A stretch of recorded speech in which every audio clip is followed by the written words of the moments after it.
Many of the Rishonim counted the 613 mitzvahs that we have. Yereim and Charedim, the Rambam and the Chinuch. Reb Sadia go on the Smak, and there's also the Smag. Sefer Mitzvos Hagadol. Reb Moshe ben Yaakov, from the city of Kuchi, he wrote the Smag, and in his Hagdama he writes that he had a dream. And in the dream he saw, they're talking to him and they tell him, rise, do a Sefer Torah made out of two parts. And he got up in the morning, says, what does that mean? And then he realized, write the 613 mitzvahs and divide them. One part will be the positive ones and the other will be the negative ones. And therefore he started working. At the end of the Hagdama, he reveals to us another dream that he had. Regarding the negative commandments, he had a dream that they told him, you forgot a main thing in Torah. The Pasuk says in Dvarim, Perek Ches, Pasuk Yud Aleph, Yishamer lecha, be careful.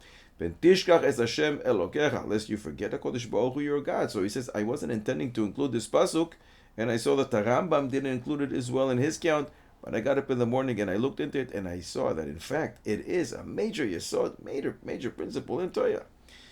And because of this dream, he wrote, Yishamar lecha pen tishkach es Hashem Elokecha, be careful not to forget HaKadosh Baruch Hu. This is a warning that Klal Yisrael should not forget HaKadosh Baruch Hu and become arrogant and say, it's because of me. I spent a lot of time in work, and that's why I'm so successful. I do this, I do that. I made some great decisions. Chas v'sholom. And they will not say thank you to Ribono Shel Olam because of their arrogance. This is a hazara. From this pasuk says the Smag is a warning, do not become arrogant. Rather, you have to say thank you to Ribono Shel Olam for every single thing that you have, all the virtues, whatever it is. Say thank you to Hashem. So why is it so important to run away from arrogance? There's a pasuk in Tehillim, Perek Ayin Hey, pasuk Yud Aleph.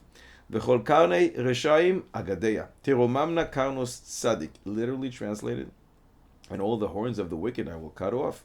The horns of the righteous will be lifted up. Says the Ben Ish Chai. What does that mean? V'chol karnei reshaim agadeya. Let's cut off the corners of the reshaim. Reshaim is spelled Reish, Shin, Ayin, Yud, Mem. So the corners, the edges, is Reish and Mem. On the right side you have the Reish. On the left side you have the Mem. Reish and Mem make up the word Ram, and that means haughty. Cut it off, and then the latter part of the pasuk will be fulfilled. The latter part says, Teromamna karnos tzadik. The horns of the righteous will be lifted up. What is there on the edges, the karnos of the tzaddik? Tzadi is spelled Tzadi, Daled, Yud, Kuf. So Tzadi is on the right side, Kuf is on the other. When you take these two letters together, they make up the word Ketz, the end. Redemption, Geula. So when you cut off the horns of the Rasha, the edges of the Reshaim, it's Reish and Mem, which spells out Ram, which is arrogant. That has also the numerical value of 240, exactly like Amalek. Ayin Mem Lamed Kuf is 240. When we cut off this Amalek of Gaiva, then in Mirza Hashem we will see Teromamna Karnos Tzadik. We will see the edges of the righteous, the Kuf and the Tzadi, the Ketz, in Mirza Hashem will be lifted up, and we will see Geula Shalema Bekorov.